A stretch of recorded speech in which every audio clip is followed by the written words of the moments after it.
Eu já enfrentei muitas batalhas, muitas lutas na vida.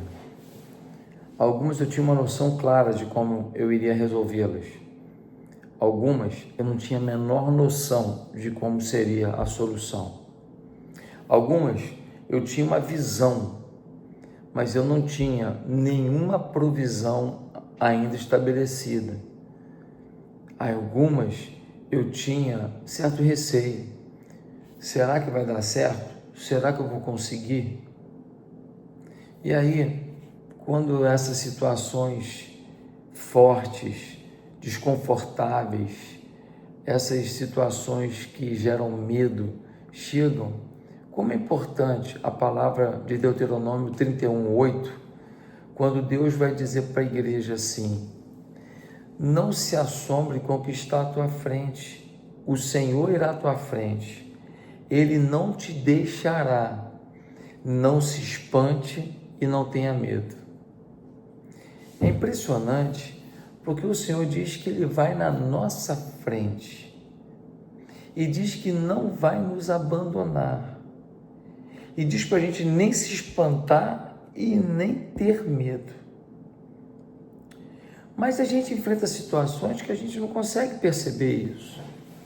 Como é que isso pode estar acontecendo se a gente tem visto tantas lutas, tantos problemas, tantas dificuldades, se a gente não tem domínio sobre tantas situações? A verdade é que a maioria de nós escuta pouco o Senhor antes de entrar numa batalha. Escuta pouco o Senhor antes de assumir um desafio. Escuta muito pouco o Senhor antes de tomar um rumo na vida. E quando a gente escolhe coisas sem ouvir a voz de Deus, a gente se depara com circunstâncias que a gente não consegue compreender que Deus está nelas. A gente não orou sobre aquilo, não teve paz sobre aquilo. Então, quando vem a luta, o desajuste, a gente fica um pouco fora de controle, assoberbado, emocionalmente prejudicado. Por quê? Porque no fundo, há uma desconfiança dentro de nós se aquilo vai dar certo ou se não vai dar certo. Se aquilo vai acontecer ou se não vai acontecer. Se a gente vai dar a volta por cima ou se não vai dar. Então, uma coisa muito, mas muito importante na nossa vida é a gente ter a atitude de orar a Deus pelas questões que parecem óbvias ou menos importantes. Por que não orar para Deus antes de fechar um contrato? Ah, mas o contrato é dinheiro. O contrato é bom. Será? Será que tudo que eu faço para ganhar no final eu ganho? Ah, não, mas o contrato era de compra de uma casa, eu sonhava com essa casa é muito linda e estava um preço maravilhoso. Será que essa casa tão linda está no preço maravilhoso mesmo? Ou será que essa casa tem algum problema que faz com que ela não seja tão valiosa quanto as outras casas daquela redondeza? A gente precisa orar para conversar com o filho, orar para conversar com a esposa. A gente precisa orar para decidir se faz ou não faz uma prova, se a gente entra ou não entra numa determinada licitação, se a gente vai ser amigo de alguém ou não, se alguém vai entrar da porta para dentro da nossa casa, ou a gente até vai conversar, mas fora do nosso convívio. Por que não orar para escolher as palavras certas para um bate-papo? Por que não orar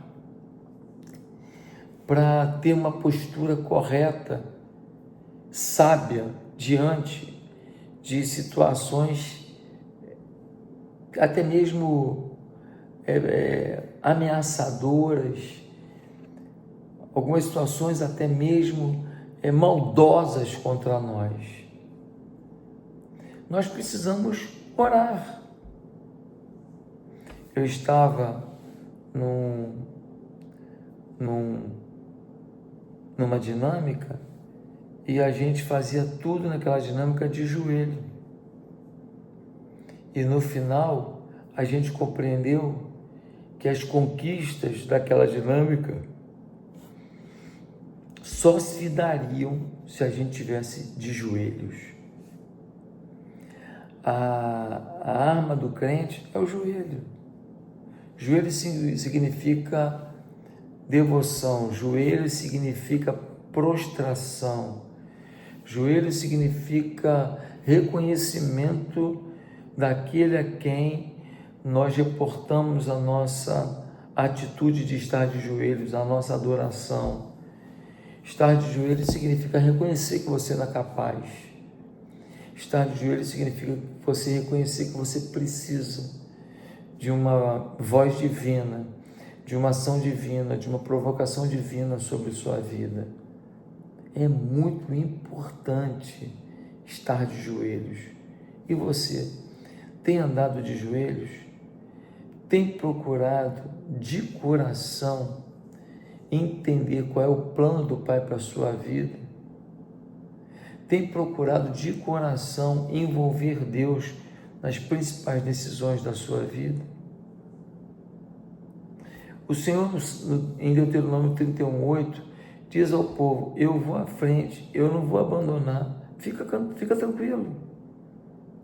Mas o povo ia enfrentar ameaças, exércitos, situações de escassez, calor intenso, inverno frio demais, problemas de toda a natureza, e Deus está falando: confie, eu estou contigo. Bem, que você se apodere dessa palavra, que você consulte a Deus, que você use a arma do joelho, se curve diante de Deus, sobre tudo, sobre cada decisão. Deus responde, e depois de um tempo fazendo isso, você aprenderá a ouvir a voz de Deus. Que Deus te abençoe. Se inscreve no meu canal, toca no sino aqui, se você quer receber notificações diárias, dizendo: olha, tem um vídeo novo, tá certo? Deus te abençoe, fique em paz, até o próximo vídeo. Divulga para todo mundo esse vídeo. Fica com Deus.